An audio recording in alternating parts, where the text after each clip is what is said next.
Am I the a-hole stories? Updated, am I the a-hole for kicking my girlfriend out of my place on New Year's Eve for scaring my little brother? We can all agree 2020 was a horrible year. Particularly for my, 29 male, family. We lost our dad beginning of the year after he had a heart attack, and my little brother, 12, had no one to take care of him. Our mom died when he was 3, so our dad was all we had left. I fought for custody and was appointed his legal guardian. Honestly, it hasn't been easy. We are still adjusting to these life changes and my brother is taking it the hardest. For months he was just not himself. Bad attitude, lashing out. I got him in therapy because I knew he was just hurting, plus stress of pandemic. His behavior has improved so much since then, even if sometimes there's days where he's withdrawn. Days before Christmas, he was feeling sad since it was our first holiday without Dad. That day, he asked to be left alone. We had a talk to discuss his feelings and I gave him his space after that. My girlfriend was over that day and I went out to buy groceries. When I got back my brother was out of his room and helping out. I didn't think anything of it at the time. Yesterday my brother and I were out having some guy time before going back home to get ready for New Year's Eve. My brother opened up about how grateful he is for everything, and he hopes that I don't change my mind about taking care of him. I asked why he'd think that, and he told me what happened.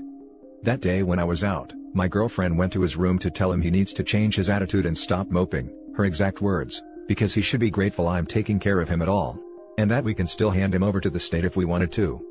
I was furious about this, and had to reassure him that was never going to happen, because he really was worried about it. We went home, I confronted my girlfriend and she didn't deny it. She told me it's true and there was nothing wrong with telling him to stop acting like that when he should be grateful I gave up my life to take care of him. And the thing about giving him up isn't that big of a deal to her, because it's not like I'll actually do it. I said she still scared him with that threat and told her to leave my apartment, because honestly, I was far too mad, and because I didn't want her to be near him right now. She started crying, there was more fighting, but she left in the end. It was just me and my brother for New Year's. Since last night, I've been bombarded with calls from all our friends for kicking her out, knowing she has no family and nobody else to spend the holiday with. Everyone has sided with her, and even my best friend says I may have overreacted by making her leave, when she probably thought she was helping. They've heard my side of the story, but still think I was a jerk for making her cry and spending the new year alone. I'm having trouble seeing how I could be, so here I am looking for internet strangers to weigh in on this. Now for the top comments before the update. In what world are you the jerk in this scenario? Time to get new friends to go along with a new girlfriend, cause none of the current ones sound up to snuff. Not the a-hole at all, you were protecting your brother, a vulnerable child whose only stability is you now. His friends are terrible. Who sides with the person who tells a child who lost both parents something so hurtful? A-holes. Your girlfriend is cruel. Not the a-hole. Your brother comes first. That day when I was out, my girlfriend went to his room to tell him he needs to change his attitude and stop moping, her exact words, because he should be grateful I'm taking care of him at all. And that we can still hand him over to the state if we wanted to. That is beyond messed up of her to say. If she really didn't see a problem with doing it, she wouldn't have waited until he was gone to do it. This is exactly what I was thinking. Why would she say it when he's not around, if she really thought it was no big deal? She knew what said was awful and was probably hoping the little brother would be too scared to say anything about it. Not the a-hole. How is everyone siding with her? She must have told some twisted version of the story to your friends. Yup, exactly. If I were in his shoes, I would reply to each of these people describing exactly what she did, and if any of them still sided with her, then that would tell me a lot about them. Update. Okay, wow, this has gotten a ton of feedback. Thanks everyone for your kind and encouraging words. I might not have replied to a lot of the comments that made me smile, but just know that I read and appreciate them. I know I only posted this a few hours ago, but I've had a day to clear my head and really think about this. I talked to my brother because I wanted to know if she said anything else to him. Thankfully she hasn't, and we had another serious chat to remind him everything she told him is completely false. I would never in a million years give him up, and that shouldn't have been put in his head. Another thing I told him was that, I'm grateful he's here with me. Without him, I wouldn't have made it through the year, and I thanked him for giving me that strength to keep going. Someone who DM'd me suggested reassuring him that he's not somehow ruining my life, in case he feels any guilt for what she told him. Thank you for that suggestion. Now, I know you are all waiting on this news. Yes, I did break up with her. Thinking about what a lot of you said, talking to my brother about how this made him feel, and my own thoughts about how badly she acted, I decided that's not someone I want around me or him. I can't risk her doing something like this again and ruining any progress he makes in therapy. I know many of you think I should have done it on the spot, but I wanted to make this decision with a clear head and not when my emotions were extremely high. She came by my place earlier and we talked outside. Her reaction was as bad as you'd expect, and she still believed she did nothing wrong, even after I explained it all to her. There was just no making her understand, and I told her it was over. I gave her a couple of her things that were lying around my apartment and she left. My phone started going off like an hour later, so I had to put it on Do Not Disturb. That's all the drama I could handle for one night. I'll deal with my friends some other time. Honestly, I'm exhausted. Mentally and emotionally drained right now. I think this weekend, we'll do something to get our minds off this. I definitely need it after everything, and I know my brother does too. It's been a hard year already without all this extra drama. Anyways, sorry for the really long update you guys, but I didn't want to leave anyone hanging. I'm sure more comments will keep coming. I probably won't be sleeping much tonight, so I'll keep my mind busy by reading and replying to more of you. Thanks again for the support. What a horrible way to start the new year, but here's to hoping for better things. Now for the next story. Am I the a-hole for continuing to refuse to attend family holidays, because I am no contact with my brother over a betrayal that happened 5 years ago? I, 33 male, am having an issue where my family is pressuring me to resume contact with my brother, 35 male, after I went no contact years ago. 5 years ago, my brother and I were working at the same company. I had been there for 3 years and he had been there for 2. He was hired because I referred him when they were looking for new employees. When a management position came open, he and I both applied for it and told each other it was no hard feelings if the other one got it. He was hired for the position and I was not. I was genuinely happy for him, and did not have any negative feelings about him getting hired. I was proud of him and thought he deserved it. A few months after he was hired for the position, my former boss, who I have a great relationship with, left the company and asked me out for lunch. He told me in confidence that the reason my brother was hired over me was that my brother took an email I sent him, venting about a work issue, and forwarded it to the hiring manager to explain why I was not a good fit for the position. I confronted him about this and he admitted it, and said he thinks it wasn't an underhanded thing to do, because it simply showed how I wasn't meant for management, because that's not how managers act. I was devastated. I cut him out of my life completely. I told him that he was no longer my brother and to forget that I even exist. He tried to justify his betrayal and told me that it wasn't as serious as I was making it out to be, but I refused to be swayed, despite massive pressure from my family to make peace with him. I found another job and I seldom interact with my family, due to how I feel I was shown very little sympathy for what he did to me. The attitude I got from my family was essentially that it wasn't a nice thing to do, but he has children to take care of, so it's understandable that he'd do anything to make more money to provide a better life for them. My mother said this to me almost verbatim. He has attempted to contact me several times over the years, and we once ran into each other at a store, but I ignored him and kept walking. He was not invited to my wedding, and he and his wife have not met my wife nor my firstborn, 10 months. My parents have been allowed to come and visit, but my mother told me that the holidays aren't right without my family there, and they have begged me to put the past behind us, and let this go so we can be a family again. My wife sides with me and thinks that my brother is an a-hole. We spend Christmas with her family instead of visiting mine. Am I the a-hole for continuing to hold this grudge? Now for the top comments. Not the a-hole, you forgive him when you are ready.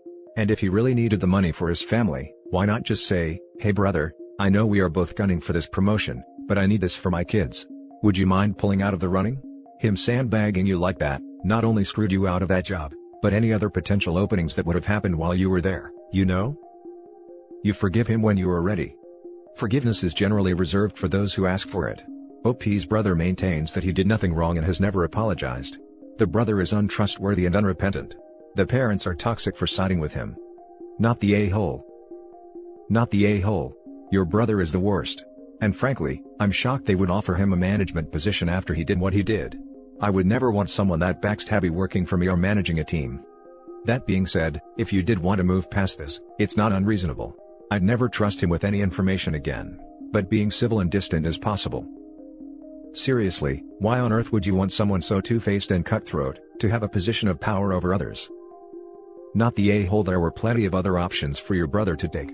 And to undermine your chances was BS. He could have said to you he needed more money for the family or anything really. Asking you to step aside so he can get it. I don't know man, I wouldn't forgive him either. The family pressure needs to stop. Set up boundaries and consequences. If your mother or anyone pressures and boundary stomps, then there's consequences. The pressure coming from my parents really started to ramp up once I got married and had a kid. I guess now that I've got my own family, my parents feel like they're also missing out instead of just me. Now for the last story. Am I the a-hole for refusing to allow the hospital to discharge my wife to me? My wife now has stage 4 colon cancer. For the past year and a half, I have had to work and then come home and do the majority of the household chores, and I was also treated as the nurse. We have 2 sons, 18 and 16 male, and a daughter, 15 female, that help out, but it became expected of me to be their go-to parent on everything. A year ago, my wife pretty much stopped being able to do anything for herself. She's exceptionally rude to me, and pretty much screams and cries hysterically all the time, and sometimes mutters on about people who haven't been in our lives for some time. She also blames me for not being kind to her, when I am putting my entire life on hold when I'm at home, and I felt like I didn't even have an identity anymore. Over the summer, I have talked to doctors and they told me there was a lot of red tape regarding getting my wife into a nursing home. I talked with my dad, 74 male, and he told me that from his understanding hospitals, if you didn't pick up a patient after discharge 3 days later, the hospital social worker would have to place them into a specialized nursing facility. Last week, my wife had to be rushed to the emergency room. For the week, I didn't have to be her nurse. I realized how much of a strain taking care of a barely lucid, and angry when she was lucid woman had become to me. I realized that I was basically being mom and dad around the house, and I was so tired of doing this every single day, and then waking up at 6 to go to work. When I found out my wife was set to be discharged, I ended up making up my mind. When the hospital called to say that they were going to discharge my wife and I needed to be there to receive her, I told them that I did not want to take care of her anymore. The hospital continuously called me back, and the person on the other line would beseech me to bring my wife home. However, I stood my ground and said that my wife needed to go to a professional nursing facility, and said that the hospital's social workers needed to figure that out. Am I the a-hole for finally realizing I had reached my limits? My daughter in particular is very upset that her mom is not coming home. My son screamed at me that they would take care of their mother 24/7 if they had to. However, I knew that the hospital social worker would do his/her job competently and help my wife into a facility. Now for the top judgment. You're the a-hole. OP, I feel for you. Taking care of someone who is very sick as well as 3 kids and a full-time job. I can sympathize that this is very draining and difficult. However, the way you are going about this is not right and not fair to your wife, or your kids. First off, you need to admit that you need help and ask for it. This just seems like you spent the last year taking on more and more until you burned yourself out. Caregivers burnout is a real thing. And as you've experienced, can hit hard. How about asking one of your parents to come help? A sibling? Or perhaps hire a nurse to come and help you out during the day? Find some way to allow yourself to relax. Making a decision to force your wife into a nursing home isn't fair to her, and it isn't fair to your kids. This needed to be a conversation that you had with your wife and your kids. Not something that you all of a sudden decided to force happen. I understand you are burned out, but throwing your hands up and giving up isn't the right call here. Even if you agree on finding a nursing home, perhaps choose one with your wife instead of forcing her into whatever the system will provide. Spoiler alert, it's probably not going to be very good. Your kids are probably going to hate you for this, so if you are okay with your entire immediate family being very upset with you for a long time, well, kudos I guess. My heart breaks for his wife. Dying, unable to care for herself, torn away from her children. Abandoned by the one person who swore to be there. Guess he didn't actually read in sickness and in health. Caregiver burnout is real. I understand it logically. But emotionally imagining being her. Laying there, knowing your husband is refusing to get you. I'm literally crying here. I'm going to cling to my husband and hope to God he never turns into that. I read the statistics once about people who leave their partners when they are severely ill or dying. They are staggeringly high for men. But women, almost non-existent. You are the epitome of selfish. You have put your own happiness above that of your dying wife and your 3 children. This is the time for a little self-sacrifice. Sure, you're not legally required, and sure, I know it's tough. But yeah, you're the a-hole. Your wife will suffer for the last few months of her life because of you. Your children will likely never forgive you. If I was your eldest son, I'd be driving to the hospital, legally collecting my mother into my care and returning her to her legal home. I hope he does. I hope he realizes he can. Because with an a-hole for a dad like you, God knows your family needs a new father figure. And that's it for this video guys. If you have thoughts to share, leave a comment below. Don't forget to hit like and subscribe if you like this content. I'll catch you in the next one. Good day everyone.